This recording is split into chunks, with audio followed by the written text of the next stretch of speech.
विद्यार्थी मित्रांनो, मागच्या वेळी आपण पोलरायझेशनला सुरुवात केली होती. मी तुम्हाला सांगितलं होतं plane polarised light. Plane polarised light, या प्लेन पोलराइज्ड लाईटमध्ये हा जो लाईट जो आहे, जो ट्रान्सवर्स इलेक्ट्रोमॅग्नेटिक वेव्ज आहेत, या ट्रान्सवर्स इलेक्ट्रोमॅग्नेटिक वेव्ज म्हणजे जो ऑर्डिनरी लाईट असतो तो असा डायरेक्शन ऑफ प्रोपॅगेशन, म्हणजे ही समजा डायरेक्शन ऑफ प्रोपॅगेशन असेल तर या डायरेक्शन ऑफ प्रोपॅगेशनला परपेंडिक्युलर दिशेत असणारे सगळे इलेक्ट्रिक फील्डचे व्हायब्रेशन्स होत असतात. म्हणजे या डायरेक्शन ऑफ प्रोपॅगेशनला परपेंडिक्युलर, समजा एक्स हा दिशा असेल याची डायरेक्शन ऑफ प्रोपॅगेशन, तर वाय झेड प्लेन हा त्याला परपेंडिक्युलर असणार आहे. या वाय झेड प्लेनमधले सगळे व्हायब्रेशन्स या इलेक्ट्रिक फील्डचे होत असतात. पण असा हा जो ऑर्डिनरी लाईट आहे, जो आपण काय म्हणला अनपोलराइज्ड आहे, तो अनपोलराइज्ड लाईट ज्यावेळी आपण एखाद्या पोलरॉइडमधनं पाठवतो त्यावेळी या पोलरॉइडचा जो ॲक्सिस आहे, या ॲक्सिसला जो पॅरलल लाईट आहे तेवढाच यातनं बाहेर पडतो. म्हणजे हा जो लाईट आहे याच्यापेक्षा हा वेगळा असतो, आणि हा जो लाईट आहे याला आपण म्हणतो प्लेन पोलराइज्ड लाईट. आणि हा जो प्लेन पोलराइज्ड लाईट आहे त्याचा हा आपण म्हणूया, मग असं समजा आपण एक प्लेन काढला आणि या प्लेनला नाव दिलं ABCD, तर this ABCD is your plane of vibration. Plane of vibration and the plane perpendicular to this plane of vibration, the plane perpendicular to this plane of vibration, we can name it as PQRS. This plane perpendicular to plane of vibration is called plane of polarization. म्हणजे इथं plain of व्हायब्रेशनची व्याख्या आपण अशी पण करू शकतो, the plane made up of electric field and direction of propagation is called plane of vibration, and plane of polarization is the plane made up of magnetic field and direction of propagation is called plane of polarization. Now this you remember in mind, and now we will study Moore's law. Moore's law काय सांगतो बघा, की हा जो याला आपण म्हणूया पोलरायझर, या पोलरायझर मधनं जाणारा जो लाईट आहे, मी तुम्हाला त्यावेळी पण सांगितलं होतं की पोलरायझर मधनं गेलेला जो लाईट आहे, तो पोलरायझर मधनं गेलेला लाईट हा याच्या इंटेन्सिटी, म्हणजे याची इंटेन्सिटी समजा आपण अनपोलराइज्ड लाईटची I0 घेतली तर पोलरायझर मधनं बाहेर पडलेली जी इंटेन्सिटी आहे ती त्याच्या निम्मी असते, म्हणजे I0/2. तर असा प्लेन पोलराइज्ड लाईट ज्यावेळी आपण दुसऱ्या एखाद्या पोलरॉइड मधनं पाठवतो त्यावेळी त्याच्या इंटेन्सिटीचं काय होतं हा मॉल्यूस लॉ सांगतो. आणि समजा आपण इथं मॉल्यूस लॉ इथं समजा मी लिहिलेलं आहे बघा इथं त्याचं स्टेटमेंट. तर according to Malus, when a completely plane polarised light is incident on the analyser, इथं आपण एखादा ॲनालायझर कन्सिडर केला, इथं आपण असा हा ॲनालायझर घेतला समजा, हा इन्सिडेंट अनपोलराइज्ड लाईट आहे, आणि या इन्सिडेंट अनपोलराइज्ड लाईटला आपण कशातनं बाहेर टाकलं, फर्स्ट पोलरायझर, म्हणजे हा पोलरॉइड आहे, यातनं बाहेर पडलेला लाईट जो आहे तो या ॲक्सिसला पॅरलल आहे तेवढाच बाहेर पडणार. म्हणजे इथं हा E1 बार हा एकाच दिशेत असणार आहे, जी डायरेक्शन ऑफ प्रोपॅगेशन आहे त्या डायरेक्शन ऑफ प्रोपॅगेशनला परपेंडिक्युलर दिशा जी आहे या ॲक्सिसची तेवढीच एकच दिशा या इलेक्ट्रिक फील्डची असणार आहे.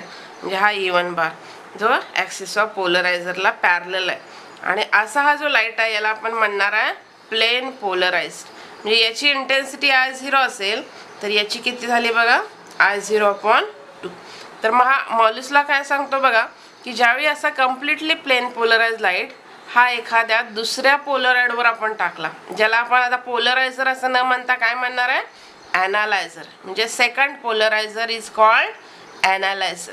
तर या ॲनालायझरमधनं गेल्यानंतर त्या लाईटच्या इंटेन्सिटी कशावर अवलंबून आहे बघा, तर इथं आपण हा जो ॲनालायझरचा ॲक्सिस आहे तो याला पॅरलल ठेवलेला नाही, आपण थोडासा अँगल करून ठेवला आहे, हा ॲक्सिस जो आहे, समजा पोलरायझरचा आपण ॲक्सिस असा काढला सरळ, तर हा ॲनालायझरचा ॲक्सिस जो आहे यानं या पोलरायझरचा ॲक्सिसची किती केला अँगल थीटा. तर या intensity of transmitted light from analyser is directly proportional to square of cosine of the angle between the transmission axis of analyser and the पोलरायझर.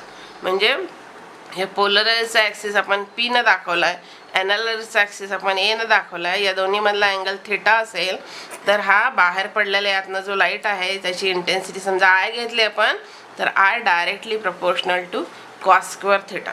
इथं पण हेच मी लिहिलं आहे बघा परत, की हा जो मॉल्यूस आहे यानं काय सांगितलं की when a completely plane polarised light is incident on the analyser, the intensity of transmitted light from analyzer is directly proportional to square of cosine of angle between the transmission axis of analyzer and the polarizer. जे are directly proportional to cos square theta. मग इथं आपण हे सिद्ध पण करू शकतो. म्हणजे इथं समजा आपण असा हा intensity of unpolarised light from polariser, म्हणजे आपण समजा असा हा पोलरायझर घेतला आणि इकडं आपण प्लेन पोलराइज लाईट टाकले. हा प्लेन पोलराइज लाईट दाखवण्याचा हा सुद्धा मार्ग आहे. मी परवा सांगितलं होतं की हा डबल हेडेड ॲरो आणि मध्ये आपण त्याचा अजून एक काय काढू शकतो, असा डॉट काढू शकतो, टिंब असं दाखवायचं. हा अनपोलराइज लाईट ज्यावेळी आपल्या ह्या पोलरायझरमधनं जातो त्यावेळी इथं बाहेर पडलेला लाईट हा असा असणार आहे बघा, आणि हा पोलरायझर याला पी म्हणूया आपण, आणि दुसरा आपण घेतला ॲनालायझर. तर हा जो ॲनालायझर आहे तो ॲनालायझरचा ॲक्सिस जो आहे तो आपण वेगळा घेऊया. मग आता इथं अनेक ॲक्सिस आपण काढलेत, एकच ॲक्सिस आपण काढून, मी मगाशी तुम्हाला ही डायग्राम दाखवली होती, एकच ॲक्सिस काढून, म्हणजे इथं हा असे पॅरलल ॲक्सिस असणार आहेत सगळे. हा पोलराइजचा ॲक्सिस आणि हा ॲनालायझरचा ॲक्सिस. म्हणजे इथं आपण हे तिथं काढलं बघा. तर इथं या पोलरायझरचा ॲक्सिस समजा आपण असा दाखवला, हा पोलरायझरचा ॲक्सिस म्हणजे मगाशी आपला हा E1 बाहेर पडलेला, आणि आता हा जो आहे तो ॲनालायझरचा ॲक्सिस. म्हणजेच इथं या दोन्हीमधला अँगल किती आहे थीटा. म्हणजे ॲनालायझरचा ॲक्सिसनं पोलरायझरच्या ॲक्सिसचा केलेला अँगल किती आहे थीटा. तर यातनं बाहेर पडलेला लाईट जो असणार आहे तो आता यातनं जो याला पॅरलल आहे, म्हणजेच E1 इथं आता हा अँगल आपण 90 डिग्री घेतला, तर E1 कॉस थिटा हाच त्याला पॅरलल असणार आहे आणि तोच त्यातनं बाहेर पडणार. आणि याला परपेंडिक्युलर म्हणजे याला परपेंडिक्युलर जो ॲक्सिस असणार आहे आपण असा हा इथं काढू शकतो. म्हणजे या परपेंडिक्युलर जो असणार आहे तो काय असणार आहे बघा, E1 साइन थिटा. तर E1 साइन थिटा हा काय यातनं जाऊ शकणार नाही ॲनालायझरमधनं. म्हणजे कोण जाणार, फक्त E1 कॉस थिटा. आणि त्यामुळं आपला हा जो लाईट आहे यातनं आता बाहेर पडलेला ॲनालायझरमधनं बाहेर पडलेला लाईट, म्हणजे हा काय झाला transmitted light. This transmitted light depends upon, और intensity of transmitted light depends upon this E1 cos theta. आणि तुम्हाला माहिती आहे की ही जी इंटेन्सिटी आहे, intensity directly proportional to amplitude square, आणि त्यामुळं आय डायरेक्टली प्रोपोर्शनल टू याची जी इंटेन्सिटी आहे ही इंटेन्सिटी याला स्क्वेअरला स्क्वेअरला डायरेक्टली प्रोपोर्शनल, म्हणजे I directly proportional to E1 square cos square theta. आणि E1 स्क्वेअर म्हणजेच काय आहे आपलं I1, म्हणजेच आय आपण याला I2 म्हणूया, कारण त्या ॲनालायझरमधनं म्हणजे सेकंड पोलरायझरमधनं बाहेर पडलेला, आणि त्यामुळं I2 equal to I1 cos square theta. हा तुमचा काय झाला मॉल्यूस लॉ झाला. आता हा जो प्लेन पोलराइज लाईट आहे तो मिळवण्याचे आपण प्रकार बघायचे आहेत, आणि ते मिळवण्यासाठी पहिला प्रकार आहे polarisation by reflection. Polarisation by reflection. आणि याचा अभ्यास कुणी केला बघा, तर याचा अभ्यास ब्रूस्टर नावाचे शास्त्रज्ञान. आता ब्रूस्टरचा उच्चार अनेक जण ब्रेवस्टर असा पण करतात. या ब्रेवस्टरनं याचा अभ्यास केला. त्यानं काय केलं की असा एक सरफेस घेतला which is the edge of two surfaces म्हणूया किंवा boundary between two surfaces which are first we can take as rarer medium having refractive index n1 and this is denser medium refractive index n2. मग इथं हा transparent medium आहे म्हणूया आपण like glass और water आणि याच्यावर त्यानं इथं समजा आपण असा हा एक पॉइंट घेतला पॉइंट ऑफ इन्सिडन्स म्हणूया आपण या पॉइंटवर त्यानं रेस टाकून बघितले आणि त्याला असं आढळून आलं की एका ठराविक अँगल ऑफ इन्सिडन्सला हा जो रिफ्लेक्टेड लाईट आहे आता ट्रान्सपरंट मीडियम असेल तर काय होणार पार्टली रिफ्लेक्शन होणार नाही पार्टली ट्रान्समिशन किंवा रिफ्रॅक्शन होणार तर इथं त्याला आपण असं आढळून आलं की हा जो लाईट आहे जो लाईट याच्यावर पडला आहे तो इथं आपण समजा असा इन्सिडेंट लाईट काढला this incident light is unpolarised light म्हणजे अनपोलराइज म्हणजे आपण असा दाखवू शकतो आता हा अनपोलराइज लाईट असा दाखवू शकतो बघा सगळ्या दिशेने त्याचे व्हायब्रेशन्स आहेत तर असा इन्सिडेंट अनपोलराइज लाईट ज्यावेळी याच्यावर पडतो एका ठराविक अँगलला आता या ब्रुस्टरने याचा शोध लावला म्हणून आपण याला म्हणूया थीटा बी इज ब्रुस्टर्स अँगल तर या ब्रुस्टर्स अँगलवर ज्यावेळी हा पडतो त्यावेळी याचं पार्टली रिफ्लेक्शन होतं म्हणजे इथं angle of incidence equal to angle of reflection आणि त्यामुळे इथं आपण असा हा रिफ्लेक्टेड लाईट काढूया तर this reflected light it's completely plane polarised आणि हा जो लाईट आहे तो कसा आहे बघा कम्प्लिटली प्लेन पोलराइज्ड म्हणजे हा प्लेन पोलराइज लाईट आहे आणि हा प्लेन पोलराइज लाईट जो आहे तो प्लेन पोलराइज लाईट कसा आहे बघा तर याचे प्लेन ऑफ व्हायब्रेशन किंवा व्हायब्रेशन्स म्हणूया आपण इलेक्ट्रिक फील्डचे they are perpendicular to the plane of figure or plane of paper refracted light काढूया आपण इथं तर हा जो रिफ्रॅक्टेड लाईट आहे जो आपल्या डेन्सर मीडियममध्ये गेला तो डेन्सर मीडियममध्ये गेलेला रिफ्रॅक्टेड रे जो आहे तो मात्र कम्प्लिटली प्लेन पोलराइज लाईट नाही तो कसा आहे partially polarised with its plane of vibration parallel to the direction of propagation म्हणजे इथं आपण असा हा काढू शकतो लाईट इथं एक त्यातले प्लेन पोलराइज परपेंडिक्युलर पण असणार आहे म्हणजे हा याला म्हणूया आपण पार्शली पोलराइज्ड आणि हा जो पार्शली पोलराइज लाईट आहे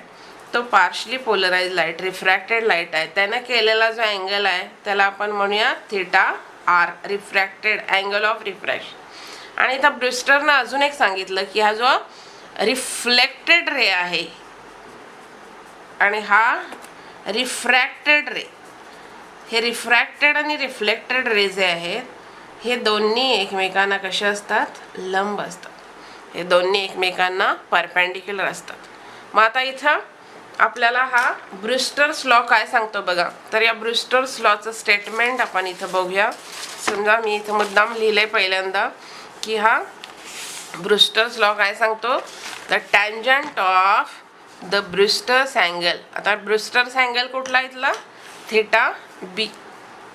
थीटा बी दॅट इज त्यालाच आपण आता काय म्हणणार polarising angle is numerically equal to tangent of म्हणजे थीटा बीचा tangent tan theta B is numerically equal to the ratio of refractive indices of the pair of media म्हणजे आपण ज्या मीडियमची पेअर वापरले आपण मी म्हणलं एक रेअरर मीडियम एक डेन्सर मीडियम तर या पेअर ऑफ मीडियाच्या ज्या रिफ्रॅक्टिव्ह इंडायसिस आहेत या रिफ्रॅक्टिव्ह इंडायसिसना हा जो टॅन थीटा बी आहे यांच्या रेशोला रिफ्रॅक्टिव्ह इंडायसिसच्या हा टॅन थीटा बी तेवढा असतो ratio of refractive indices of the pair of media at which the reflected and refracted rays are perpendicular to each other that is tan theta b equal to n2 upon n1 किंवा theta b म्हणजेच ब्रुस्टर्स angle किंवा पोलरायझिंग angle बरोबर काय येणार tan inverse of n2 upon n1 मग हे आपल्याला सिद्ध करता येतं बघा इथं याच डायग्रामचा उपयोग करून आपण हा सिद्ध करूया तर इथं हा आपला अनपोलराइज लाईट आहे, हा प्लेन पोलराइज रिफ्लेक्टेड लाईट आहे आणि त्यामुळे इथं आपला काय होणार, लॉज ऑफ रिफ्लेक्शन प्रूव्ह होणार. म्हणजे हा अँगल ऑफ इन्सिडन्स थिटा बी आहे म्हणल्यावर अँगल ऑफ रिफ्लेक्शन पण किती असणार आहे, थिटा बी.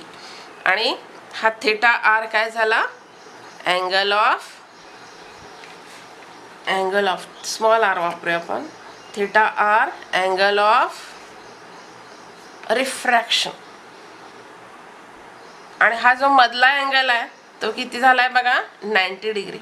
इकडची जर स्तंभिका समजा आपण नाव दिलं याला MON, तर MON च्या एका साईडच्या अँगलची सगळ्यांची बेरीज काय होणार बघा, 180 अंश.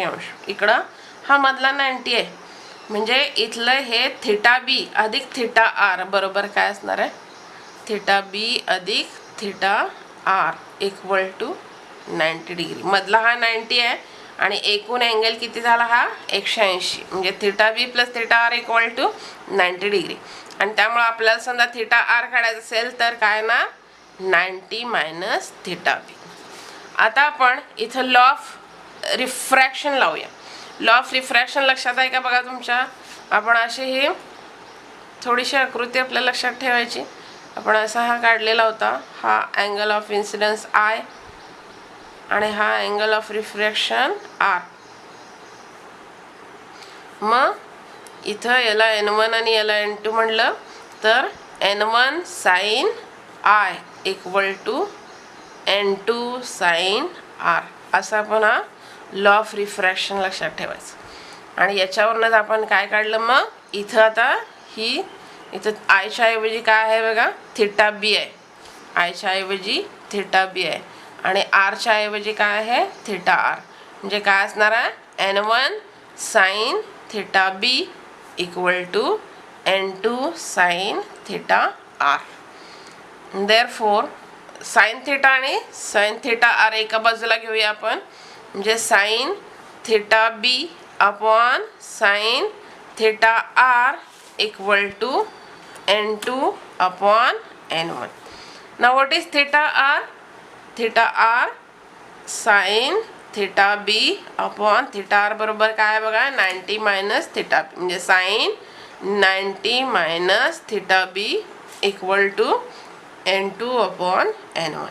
आणि साइन 90 मायनस थिटा म्हणजेच काय येतं, कॉस थिटा. म्हणजे sine theta B upon cos theta B equal to N2 upon N1. And therefore sine theta भागिले कॉस थिटा म्हणजेच काय आलं, टॅन थिटा.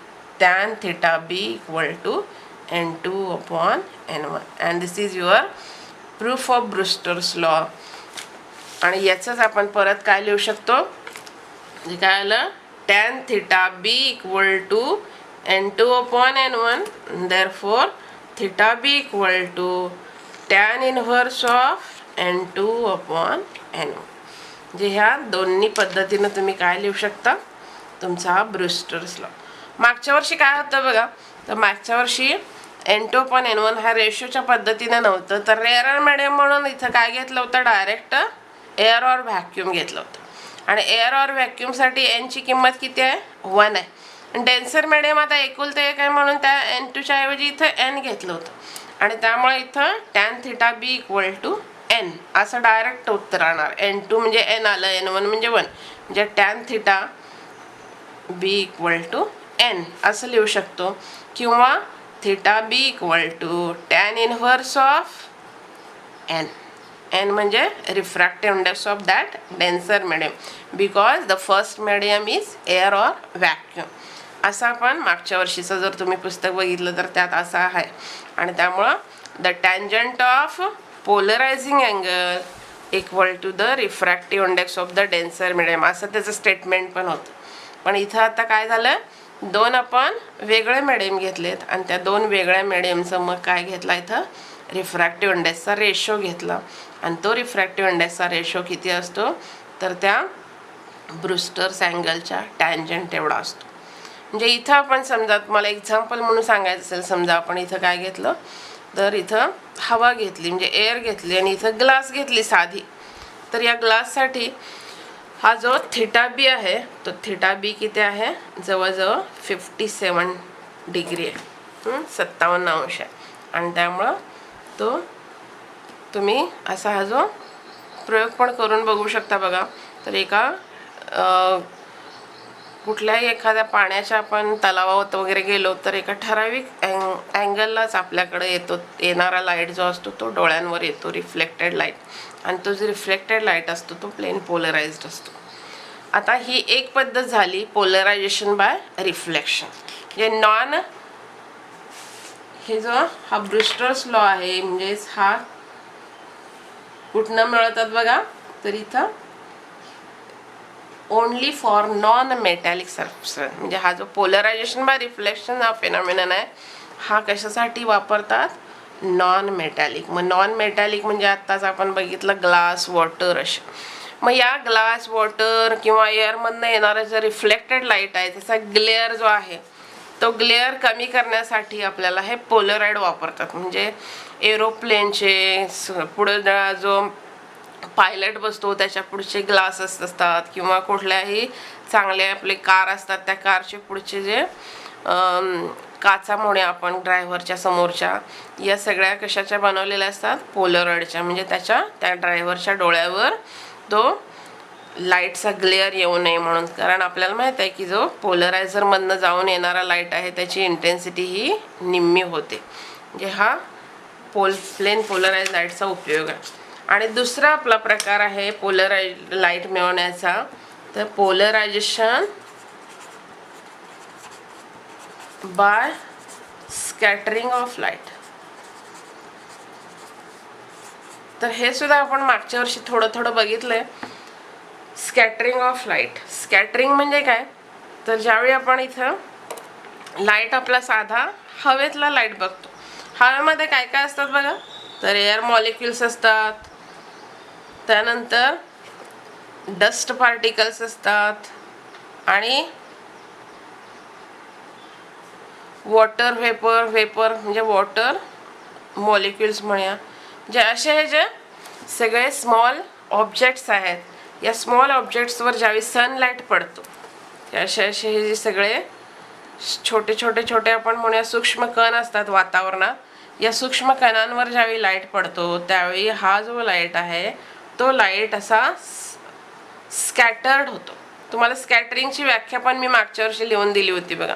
तर अनइव्हन सरफेस म्हणजे आपण ज्यावेळी रिफ्लेक्शनचा विचार करतो त्यावेळी रिफ्लेक्शन कसं होतं, हा आय जेवढा असतो तेवढाच आर असतो. पण जर हा सरफेस जो आहे तो अनइव्हन सरफेस असेल तर रिफ्लेक्शन होताना वेगवेगळ्या दिशेनं हे रिफ्लेक्शन होतं. लॉ ऑफ रिफ्लेक्शन तिथं उभे होतो, पण सरफेसच आपला वेडावाकडा असल्यामुळं असं हे सगळं लाईटचं काय होतं, वेगवेगळ्या दिशेत रिफ्लेक्शन होतं. म्हणजे एका बीम ऑफ लाईटचं म्हणूया आपण असं अनेक मोठ्या वेगवेगळ्या दिशेनं काय झालं म्हणूया, स्कॅटरिंग. स्कॅटरिंगचा मराठीत अर्थ काय सांगता येईल, स्कॅटरिंग म्हणजे असा हा लाईट पसरतो वेगवेगळ्या ठिकाणी. आणि हा जो स्कॅटरिंग आहे, या स्कॅटरिंगमुळं सुद्धा आपल्याला लाईटचं काय होतं, पोलरायझेशन होतं. आणि हे जे पोलरायझेशन होतं हे पोलरायझेशन पण आता इथं त्याच्या अँगल ऑफ इन्सिडन्सवर अवलंबून आहे. तर अँगल ऑफ इन्सिडन्स किंवा अँगल ऑफ स्कॅटरिंग हा अँगल 90 डिग्री असेल त्यावेळी जो लाईट तुम्हाला बाहेर पडलेला मिळतो तो प्लेन पोलराइज्ड. म्हणजे हे एक नुसतं आपण काय म्हणूया, एक प्रकार पोलरायझेशन मिळवण्याचा म्हणून लक्षात ठेवा तुम्ही की पोलरायझेशन लाईटचं रिफ्लेक्शनच्या सहाय्याने पण मिळवता येतं आणि पोलरायझेशन लाईटचं स्कॅटरिंगच्या सहाय्याने. हे स्कॅटरिंग बघतानाच आपण काय बघितलं होतं बघा मागच्या वर्षी, ब्ल्यू कलर ऑफ स्काय. आणि तुम्हाला सांगितलं होतं हा जो स्कायचा ब्ल्यू कलर आहे तो कशामुळे होतो, तर ॲक्च्युअली हे जे लाईट आहे झालं, तर हा जो ब्ल्यू कलर ऑफ स्काय आहे तो सुद्धा कशामुळे झाला, स्कॅटरिंगमुळे. आणि या स्कॅटरिंग होण्याचा जो स्कॅटरिंगचं प्रमाण आहे ते कशावर अवलंबून आहे, वेवलेंथवर. मग वेवलेंथ ज्याची कमी त्याचं सगळ्यात जास्त स्कॅटरिंग. म्हणजे scattering i directly proportional to, आपण हे बघितलं होतं बघा, आर डायरेक्टली प्रोपोर्शनल टू 1/λ⁴. म्हणजे लॅम्बडा ज्याचा कमी त्याचं स्कॅटरिंग सगळ्यात जास्त, आणि त्यामुळं स्कॅटरिंग कोणाचं जास्त होतं, ब्ल्यू आणि व्हायलेट. स्कॅटरिंग कशाचं जास्त होतं, ब्ल्यू अँड व्हायलेट. पण व्हायलेटचं जरी स्कॅटरिंग जास्त झालं तरी आपल्या डोळ्यांना पण सेन्सेशन कशाचं मिळतं, व्हायलेटच्या ऐवजी ब्ल्यू, आणि त्यामुळं ब्ल्यू कलर आपल्याला दिसतो. Blue colour of sky is due to scattering of light. म्हणजे इथं थोडक्यात लक्षात काय ठेवूया आपण, की जो पोलरायझेशन आहे लाईटचं, ते लाईटचं पोलरायझेशन आपण स्कॅटरिंगच्या सहाय्यानं मिळवू शकतो.